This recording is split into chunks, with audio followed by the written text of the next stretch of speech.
All right, I got another question. Question is, how many meetings should a newcomer go to?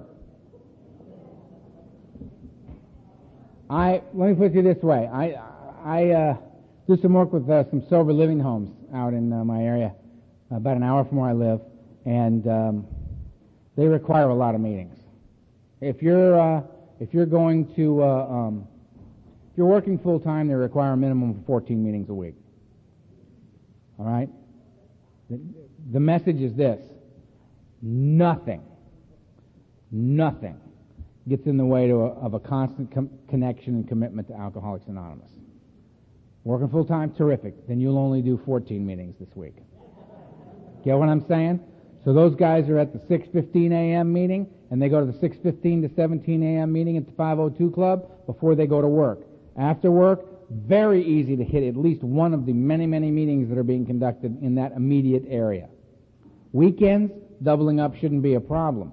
So 2 a day is nothing. The record is held by John C. 54 meetings in 1 week.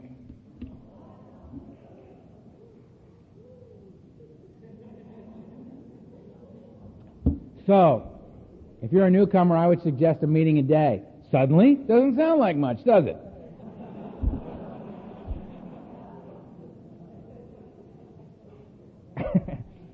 Go to a meeting a day. Why not? I think in the beginning, what we're doing in the beginning is different than any other time. What we're doing in the beginning is building a foundation upon which we will stand free men and women, free of the beast, free of the enslavement of alcoholism and drug addiction, right? We're building that foundation. I would suggest that it requires constant involvement, right? I don't want to build an okay foundation. I want to know that my foundation kicks ass. That's what I want to know. So I'm going to be involved on a daily basis. I'm calling my sponsor every day, doing what he asks. I'm going to a meeting a day. They said, if they had said to me, Earl, I want you to go to a meeting a day for your first 5 years, we'll talk again then, I would have said, okay, clearly you're still drinking, because I ain't doing that. The fact of the matter is I went to way more meetings than a meeting a day for my first 5 years. Way more. Because I was doubling up on the weekends. Because I was hanging with my new friends, these sober guys. I was chasing her. She was sober. I needed to look very, very sober. All the wrong reasons. I'm building a very solid foundation. Again, what gets you there? People say, well, I don't know if that's a good way to get to AA. Please. I don't care how you get here. Well, I'm here because the judge made me come. Perfect. I got here because I thought it was a good idea. Perfect. I'm here so my wife won't leave me. Perfect. How you get here? How you get here? What causes you to stay? Perfect. Right? This ain't about the mindset. You're not going to think your way into right action. You're going to act your way into right thinking. That's what you're going to do. It's about footwork, man. The feet bring the head. Let's face it, when you get here, if you're anything like me, you may have kicked, you may not have kicked. But let's say the worst case scenario, you come here and you kick, go into meetings. Now you've kicked, you've dealt with the lesser aspect of your disease. You're now sitting in AA meetings with a head full of alcoholism, right? Beast is whispering in your ear. Oh, Beast in the ear going, well, he's looking right at you. Smile at him. Yeah, okay, good. It's going on in here. Fine. You brought him here. The ones that I love are the meetings where you go into and the guy raises his hand and says, Earl, the Beast is talking to me right now. It's so loud I'm surprised you guys can't hear it. Right? It's absolutely unbelievable because the Beast has sworn you to secrecy, and here you are talking out in plain view of other recovering alcoholics. Beast is like, oh, great, that was smooth. Right? If you're I thought it was between us. If you're going to do this, and you know what? We're not talking. Excellent. Excellent. Bring it on out in the room. I love the guy who shares his hand and says, Bill, alcoholic. Came here today to tell you all to fuck off. Hate you. Hate alcoholics and don't hate you as a group. I hate each and every one of you individually. Hate AA, hate your pedestrian little book. Hate it all. Came here to let you know that's where I'm at. Thanks for letting me share. Half the room goes, well, all right, Bill. Way to go, man. Keep coming back, you sorry son of a bitch. Right? I love that guy, because you know what? That guy felt like that at home. And he got up off his ass, got in his car, and went to a meeting of Alcoholics Anonymous. And they said, would anybody like to share? He simply responded and told them the truth. He's not doing so bad, is he? Yes, he has a bad attitude. How shocking that one of us would have a bad attitude. And he's telling the truth. You go back 6 months later, right? Guess who's making the coffee there? And doubling is the GSR. He is.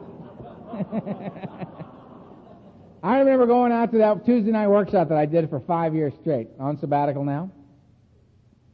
And they brought in a guy who was in the house, Big Frank. Big Frank is an Hispanic gentleman. Big Frank been gang-banging his whole life. Big Frank's been in the system since he was a kid. All right? Big Frank got ink. First thing you meet on Big Frank is his neck. You know? I walk up and say, Frank, how you doing? He goes, come here, you. Let's get something straight. I am here so that I don't do time. This is why I'm here, Mr. Little White Man. And I am going to, you say go left, I will go left. I will do everything that you suggest to me to do. I will be in total compliance with the program here at this sober living facility. I will do everything I got. But the minute I got this beef off my back, the minute my case is resolved, I'm getting high. Are we clear? I said, Big Frank, we are clear. Now, since you're going to be here for a year, what you say you and I talk a little bit between now and then? Whatever floats your boat, little white man. Off Frank goes, right? Now, Frank was in the back of the meeting, and every day, Tuesday, I'd come in and say, Frank, how you doing? Apparently, that's just Frank's way of saying hello, you know? Frank and I talked about it a little bit every Tuesday night for a year. I am Frank's sponsor now. Frank just celebrated 4 years of sobriety. Not because I'm his sponsor, but because Frank was willing to talk about it. Frank was willing to take the actions that were requested of him during the course of that year. And as a result, a change occurred, and Frank is a free man. Frank and I hugged each other and cried when Frank came to me and said, my probation officer has lifted my probation. I'm no longer required to be anywhere or answer to anyone. To which I replied, except me and God. Right, Frank? And he said, well, God. And he's a beautiful human being. And I love Frank, and I look at him, and Frank says, Frank, you walk into a meeting now, and when you see Frank, this is what Frank is doing. Okay, I say, here's what you do, man. I want you to read the doctor's opinion, all right? And I want you to read the first 8 pages of Bill's story, then you call me right away, okay? And I'm not talking about tomorrow, all right? I'm talking about tonight, all right? All right.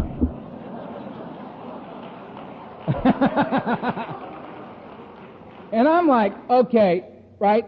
I got a problem with God? I think not. Big Frank, carrying the message, man. He's fierce. He's like a modern day samurai to me, man. The guy's huge. He's an amazing human being. Doctor told Frank, you got to lose some. Big Frank got to lose some weight. Frank's heart's about to stop. His vision's getting blurred. I mean, bad stuff happening, right? Frank said, okay. Frank lost 100 pounds. He's still Big Frank. But he's a much smaller version. I said, how'd you do that? He said, one day at a time, man. Thank you, Frank. And how cool is this guy, right? I also sponsor Satan. I do. His name is Lucifer. That's his real name. Lou Offer. He's got a shaved head and 2 horns of red hair, shellacked up into horns.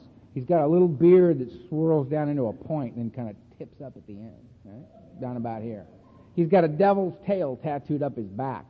He's got flames tattooed on his legs like he's standing in the fires of hell. And I spoke at a meeting one night, and this dude comes walking up and says, "Bro, you got to sponsor me."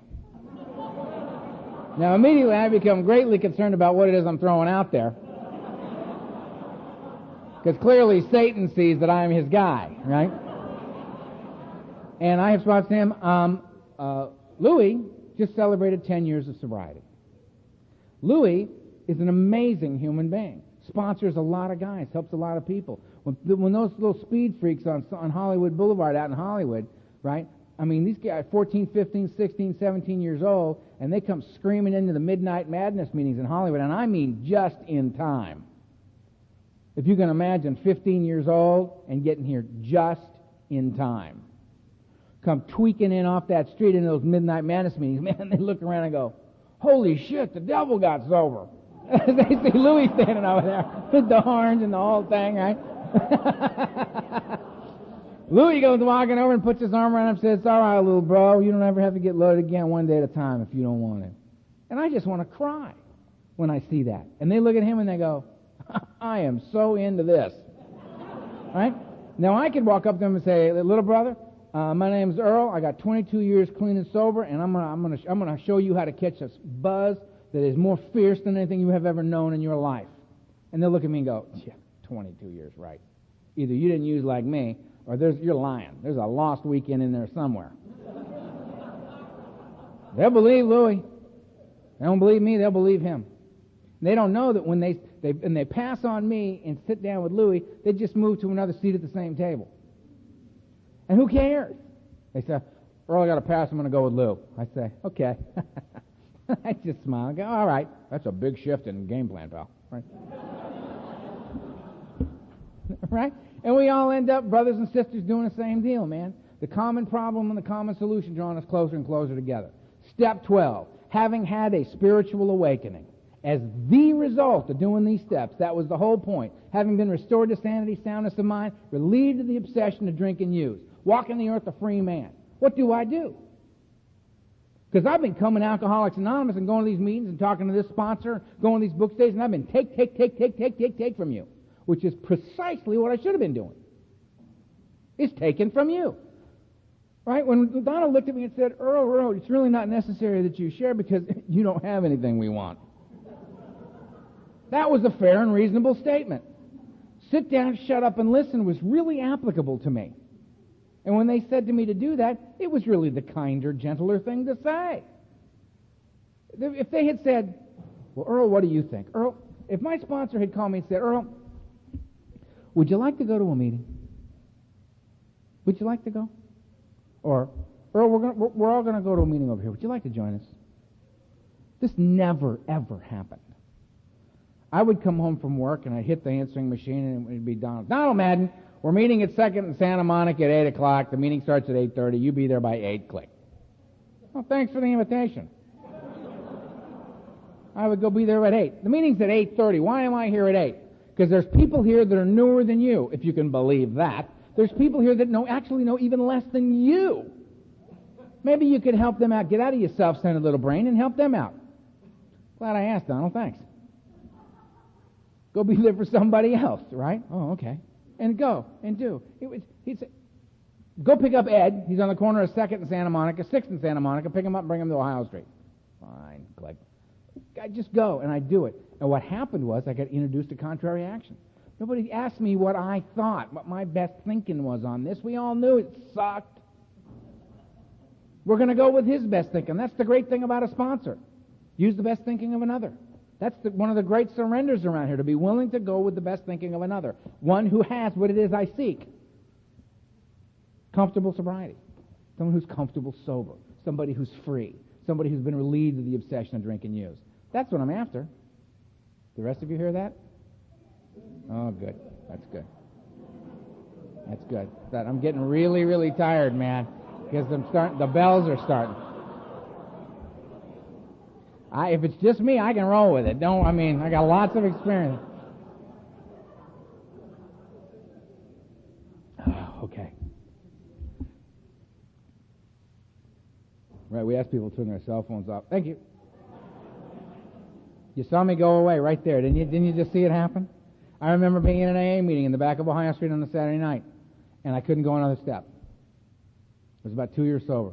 I was done. Saturday night. Couldn't do it. Done. It's too hard. It's too damn hard. And I just was caving in. You know, I was just caving in. I couldn't move. And Donald saw me. The main speaker's up talking. And he gets up, and he walks up to the podium, and he taps the speaker on the shoulder in the middle of his talk. The guy steps aside, and he gets up at the podium, and he goes, "Earl!" And I'm in the back of the thing, and I just, oh, fuck. And we're having a meeting. Right, okay. Now everybody else in the meeting is going, who the hell is Earl? Right? Because I don't talk to anybody but Donald. I don't. I never took a chip. I didn't take a kick till I was 3 years sober. Didn't say a word in AA till I was 2.5. I'm a slow burn, man. I'm a slow burn. But I'm still here. Because every time it came down to the wire, every time a line got drawn in the sand, I stepped over it. Somebody said to me, how can you get through the fear of letting go? How do you get over the fear of letting go? To be able to let go. And I said, you don't. You let go in the face of it. We don't wait till we're not afraid to do stuff around here. We do it in the face of that fear. We take action in the face of the fear. That's how the fear gets relieved. You get what I'm saying? It's the action. You don't have to like it. You don't have to think it's a good idea, Earl. You just have to do it. So I do it. I do it all. I have the awakening. I'm free to the beast. The beast leaves. I'm done. Right? I'm able to, on a daily basis, engage in the behavior that makes it possible for me to walk the earth free of the obsession of drink and use. I have addressed the obsession of the mind and the allergy of the body. Life's just getting more and more and more miraculous. I've been coming to AA all this time to take. And I've been given precisely what I need. What do? I now go to meetings to give. I now take the place of the ones who've gone before me. I now go to the meeting, and I am not there to take from the meeting, but I am there to be of service to that meeting. I'm there to be an example of what can happen. I stand there just buzzing away. And the newcomers come in and go, what's that vibe? Right? Because Fred Ellis is gone. I can't tell them, go stand behind Fred Ellis after the meeting at Thursday night Brentwood Beginners Workshop and check that buzz out. Because Fred's gone. But Fred gave that buzz to a lot of men. You can go to that meeting now, and there's other guys I can point to. Go listen to him. Go listen to him. When we go to a meeting and a certain guy's speaking, and I say to my boys, phaser shields down, boys. This one's safe. Just let it happen. Soak this man in. Because he's going to throw down. He's going to tell you the real deal. He's going to talk about trusting God, cleaning house, and helping others. Me, God, and you, right? I was in Texas earlier this year, right? And I go walk in a room and Circe's sitting there. Circe's 92 years old. Been married to the same woman for 68 years. Sober 57 years. Now AA is only what? 66? Is that right? 67? Last July, last June 10th. I got a few things left in here. Circe says, Earl, what are you doing here? I'm like, Jesus, Circe knows my name. Hi, Circe. I tell them they should give Circe a ring so we got something to kiss when we see him. All right? Because Circe used to travel. Circe and his wife and Bill W. and his wife used to travel together. They were traveling buddies, right? Back in the beginning days, right? And I had flashback 17 years. I'm 5 years sober. I've gone to nothing but AA meetings. People are saying, let's go to this conference. Let's do this. No, man, I got to go to a meeting. I was so afraid of changing anything that I was going to get loaded. I just went to meetings. I'm going to meetings. And I took a chance, and I said there was a conference that was like 20 minutes south of where I was living. And I got my little car, man. I drove down there. I paid my thing, and I went in, and I snuck into the back of this meeting, which just terrified me. There was like 2,000 people in this room. And there was a guy named Franklin W. from Olive Branch, Mississippi, standing up there, sharing away. And I'm in the back, and all of a sudden Franklin W. says, I'll sum up Alcoholics Anonymous for you in 6 words. Those 6 words being trust God, clean house, help others. And it blew the top of my head off. I had a spiritual experience standing right there. It all fits, doesn't it? All the little things we've been talking about all day, bam, there they are. Trust God, clean house, help others. Me, God, and you. Steps, the whole 9 yards. It's there. It's right there. The action plan, what I do in meetings, how I function on a daily basis from the moment I open my eyes till I go to bed at night. Trust God, clean house, help others. I stay in there, I'm on it. So I go vibrating out of that deal, and I go on about my life. And I'm thinking, I got this from this guy. I don't even know who the hell this guy is. Trust God, clean house, help others. Franklin W. from Olive Branch, Mississippi. It's like branded in my brain, right? And I'm going along. 17 years later, I'm in Texas. I run into Circe. Circe says, come here, boy. How you doing? Good, man. I'm doing this. I said, what's going on, Circe? And he goes, well, I was just having a conversation with this guy over here. I was talking to him about how back in the old days when I was hanging out with Bill and stuff, I get goosebumps. Whoa. Hanging out with Bill. That doesn't come up in conversations a lot, guys I know. Well, I was hanging out with Bill Wilson, the co-founder of Alcoholics Anonymous, the largest spiritual movement on the planet today. I mean, just an amazing thing that this guy was talking about, right? Because, we've been traveling, we posed the question because, there was this guy, Franklin W. More goosebumps, right? Franklin W. Ooh, it's getting weird, right? Used to go around and we'd talking about stuff, and he goes, he was carrying one of the original circuit speaker guys. And it came out of a conversation that Circe was having with Bill, and he said, you know what? I wonder what it is, what program it is that we will give to the generations that are yet to come. I mean, the world changes, things change, right? What is it? What is the common denominator? What is the core, the heart of this thing that we will pass to the future generations that have yet to come to Alcoholics Anonymous? And Bill said, well, that's easy. Trust God, clean house, help others. Get the top of my head blown off again. 17 years later, talking to, well, actually 16 years later, it was before I turned 22, in Texas earlier this year by Circe. See, how do you explain this concisely? How do you explain that this is about raising the dead, man? How do you explain how that happens? Well, it's simple. You trust God, you clean house, you help others. Mind, body, and spirit brought together as a whole human being. Therein lies the balance we seek, right? How an individual that's absolutely, completely, and totally addicted, enslaved by alcohol and drugs, could rise up out of a seemingly hopeless state of mind and body. Interestingly enough, something that remains, in fact, a hopeless state of mind and body for the great majority of us. We come into these rooms and we think this becomes the norm for us. Sober people. People get drunk, they come to AA, they get sober, and live happily ever after. That ain't the case. From right here, you could probably throw a rock and hit 100 people for every one in here that knows they're alcoholic, would love to stop drinking, and can't. Because it's got them by the throat. This isn't the common experience. This is our common experience, but that's us. That's not all alcoholics.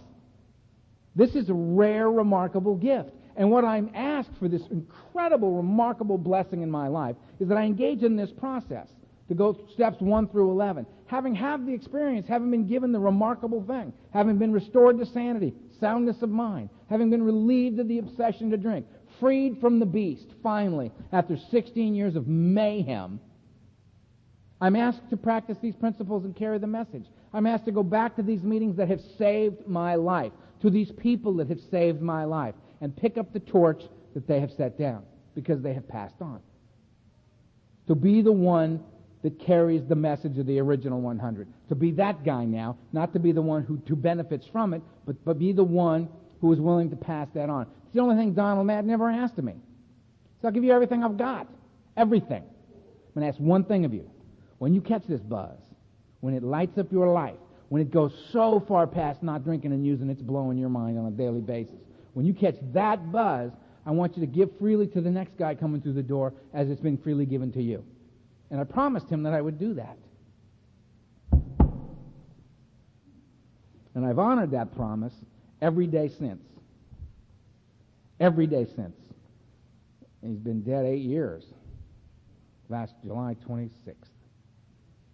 And I will honor that one day at a time until the day I die.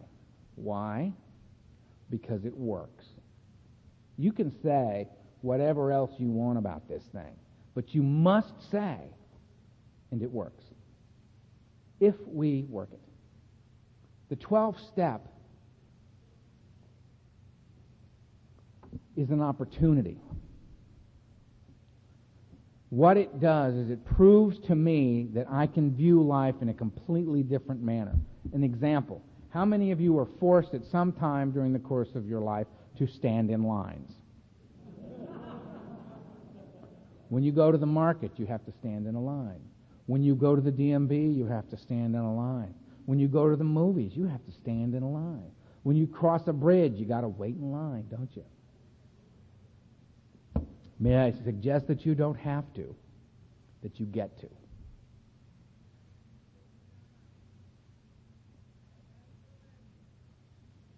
You're going to wait either way.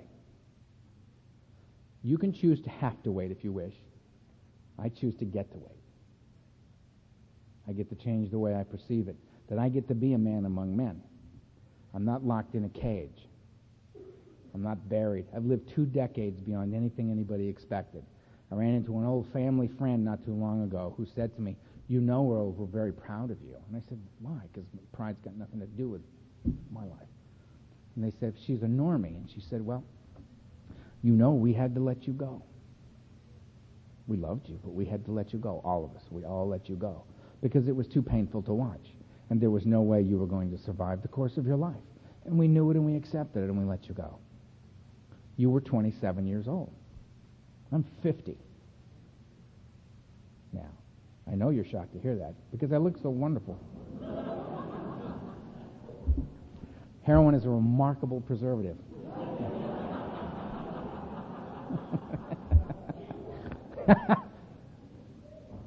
But you get what I'm saying? Look, it's huge, this thing. This goes so far past not drinking and using. There's a buzz here so powerful, and all you got to do is get here. Right here, right now. See, this is the thing, right here, right now, that I lost. That's what alcohol and drugs took away from me. Because right here, right now, I'm self-centered and I'm afraid. Right here, right now, I'm comparing my insides to your outsides, and I'm losing every time. Right here, right now, I can't do it. I'm too frightened. But you put drugs and alcohol in me, and I feel like I can function in the world. Ultimately, what it does is it takes right here, right now away from me. I like to think that I like alcohol, heroin, barbiturates. These are a few of my favorite things, right? This is where I like to go down and out. My idea of a good night's just sitting around checking my pulse. That's a good night. But if you don't have any of that, I'll take the cocaine. Right? Can't go down, let's go up. Because it's not about down or up, it's about getting out of right here, right now. And right here, right now is all there is. There's nothing else. This is it. Now, this is where I'm going to know dignity as a man. This is where I'm going to experience freedom. This is where I'm going to know peace. This is where I'm going to love you. This is where I'm going to feel love. Something I never felt in my life before coming here.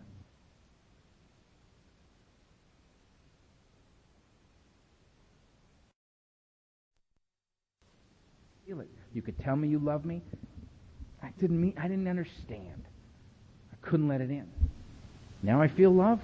It's an amazing, warm, nurturing feeling. It's like a blanket.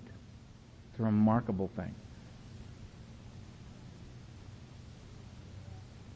Now. Alcoholics Anonymous gave me back now. Right now. I lost it to the beast. Got it back here. Nothing can happen at any other time than right now. So when I go to a meeting, with whatever attitude I have, and I sit down and some guy comes up to me and says, "Earl, can I ask you a question?" Or, "Thanks, you said this," and "Thanks," or that. I feel like I have purpose and I have value in my life. And I came here without either. What I discover in the doing of it and in the being of service and going back to give instead of take, is I start to find where the real buzz is.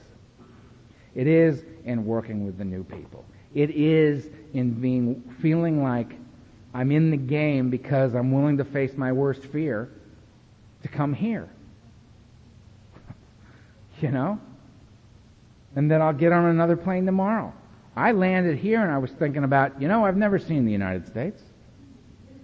I could get a car and drive home because I don't want to do that again. And I'll get on the plane. I'll get on the plane and I'll fly home. Right? And I'll get home and I'll be exhausted and I'll get up Monday. And you want to know something? I'm not doing any of it because I'm a good guy. It's got nothing to do with it. I'm not doing it because I'm a fine example of Alcoholics Anonymous. You know why I'm doing it? Because I'm catching such a powerful buzz being one of you. I don't want to give it up. I don't want to give it up. I like the buzz. I'm as big a pig sober as I was using. I was never interested in the little bitty baby buzz out there. You never heard me say, no thanks, I've had enough. If you can say it, it's not true. He understands, right? Man. I never said, no more for me, I'm driving. Never said that. Never. No, that you can have that last little bit. I'm fine over here. Shut up. Never said that. And I'm not any different in here. Right? I work all 12 steps in order. I go to regular meetings regularly. I look my sponsor in the eye every Monday night. I do what he asks me to do. I say yes to AA requests, far beyond what anybody in my personal life seems to think is reasonable. I thank them for sharing. I'm catching a huge buzz. I was exhausted when I got here. I was exhausted. Perfect example, last night. I'm exhausted. The guy picks me up. It takes an hour and 50 minutes to go to the hotel. I get to the hotel. I go upstairs. You can touch the walls in the room. Right? There's a single bed, a little TV. I'm very fortunate, apparently, to have my own bath. You know, they say. The lobby's fabulous. But once you're in, it's a whole new awakening when you hit your floor, right? Ava's looking at me like, oh, Lord, just hang with me, right? Now I get there and I look at this room and I go, what the hell is this shoebox? Never been in a hotel room this small, for Christ's sake. Bathroom's bigger than the room. How am I supposed to watch that TV from there? I can't. What? I mean, literally, the single bed is half the room, right? My nightstand is my suitcase. And I'm thinking, Jesus Christ. And then I'm exhausted, right? And then the street noise. Apparently, you're all shooting at each other all the time because the sirens are endless. The sirens are going, and the ambulances, and the police, and apparently this is all happening on my block. Because, I got 2 hours sleep. But you know what happened to me in the middle of the night? I'm laying there, and I thought to myself, you can look at this any way you want. And I remembered being in boarding school when I first started getting loaded in my dorm room. It's about that size. I remember being in that dorm room and being miserable all the time. Has nothing changed? Earl, has nothing changed? Or can you be quite comfortable here? And I thought to myself, it's warm enough in here. I don't feel cold. The TV, by God, it's a color TV. Right? The bathroom, lovely. The bed, nobody in it but me, plenty of room. Right? Suddenly, I like my hotel room. I was going to go downstairs to the lobby. I had figured it out in my head. I would go downstairs and I would simply say, I'm in New York. I'd try to get a little New Yorkish about it. And I would say, I'd say, hi, Earl H. 1616. The room sucks. Give me another room. Not can you get me another room. Just get me another room. It doesn't have to be in this building. It can be in another hotel. Just you get it. By the time I got up this morning and went downstairs, the front desk said, how are you? I said, fabulous. Having fun. I'm kind of high. I've had 2 hours sleep. I'm going to go sit in front of a bunch of people and talk about strange things. It's going to be great. I feel okay, right? I go to the lobby. There's a couple of people there to meet me. I didn't know them, but I knew who they were the minute I saw them. A bunch of people in the lobby. I went, there they are. There they are. There they are. I said, how you doing? Good. Haven't slept. Room like a shoebox. It's okay. Let's go. Right? Look forward to going back to my little room. Very little care is needed to keep it very neat and tidy. Right? You get that you pick your perception of things. What's going to work for you? Life on life's terms is life on life's terms. The 12th step gets me out of myself, has me being of service to other people. Out of self, more God. Whether I believe in God, understand God, irrelevant. It's happening. I can just out of self, more God. Out of self, more God. It's going, it's working. I'm in the world. I'm having fun. I'm allowed to change my perception of everything as a result of this process. I'm able to look at it any way I want. It is what it is, right? I don't have to go into denial and say, well, Earl, that's crazy. You're not in reality here. Hell, I'm not. I'm a completely reality-based guy. But I can see the positive in things where before I couldn't see it, which makes my life better. I'm having a very good time, as you can see. Right? Right now, my left leg is completely numb. I cannot feel my left leg. I've been standing here all day while you guys lounge comfortably in your little auditorium seats. That's why I get paid the big dough to stand up here.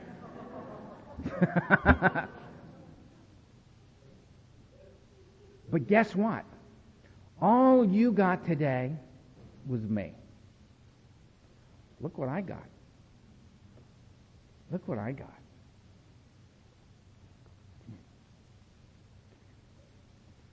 Sure, you.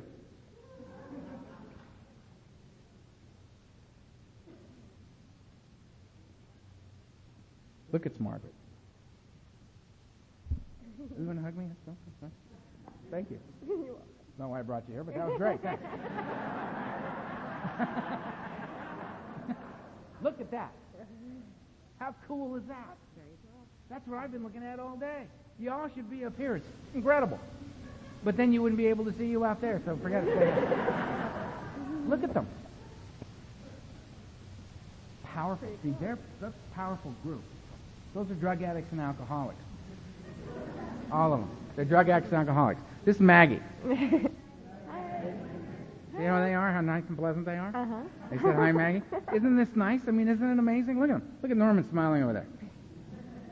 He's actually asleep. He's able to do that. Right? Should be dead. They're not. Saturday. It's raining outside. You stay home on a Saturday when it's raining outside. Right? Look at them all here. Who they come to see? A total stranger, a babbling idiot from Los Angeles. We all know those people are crazy. California people. And there they are. Look at them. Being supportive of me, smiling at me. I love them. Are they nice? Thanks. Thank you.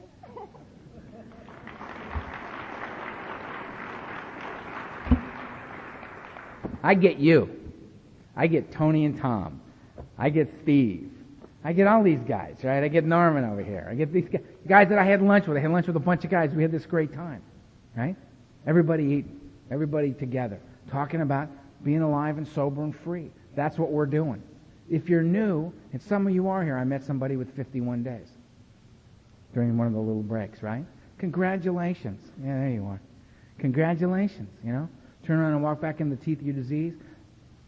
Be involved in something like this above and beyond, going to meetings, you know. It's not required of you, but there's a buzz to be had here. The people in this room are the ones that are getting it. There was a woman who came to me. It was great, too, and you give so freely to me. The last break, I'm walking up and I'm talking to Jackie, and Jackie goes, you know, the way I do it is, I think that when I pray, I'm talking to God. And when I meditate, I'm listening to God. And I thought, I love that. I got to pass that on to them. That basically is how I got all the information I've passed on to you today. It's from others who walked this path with us. Everything I've got. None of this, I didn't come here with any of this.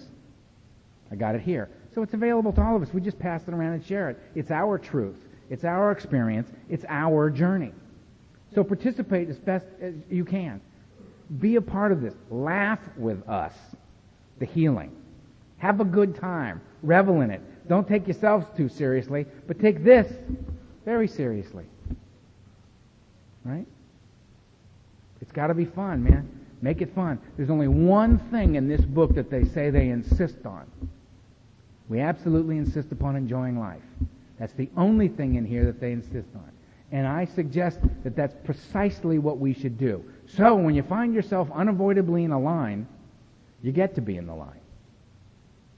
When you find yourself unavoidably in traffic, good, you get to stop for just a little bit. Right? More music. More quiet. The option's available to you. When you got here, weren't you the kind of person that when you were in the apartment, the TV had to be on at all times?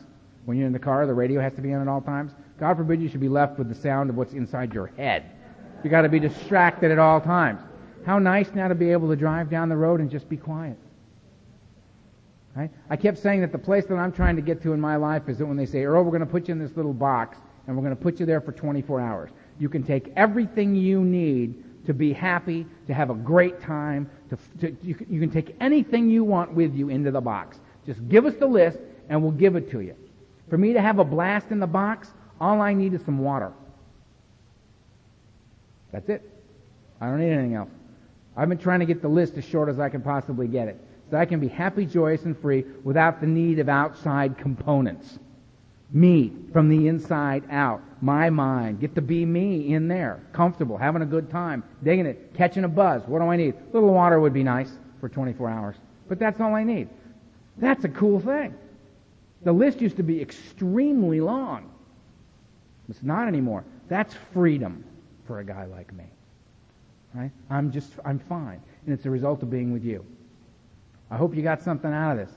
I've really enjoyed being with you, and I wish you peace. I'll see you soon.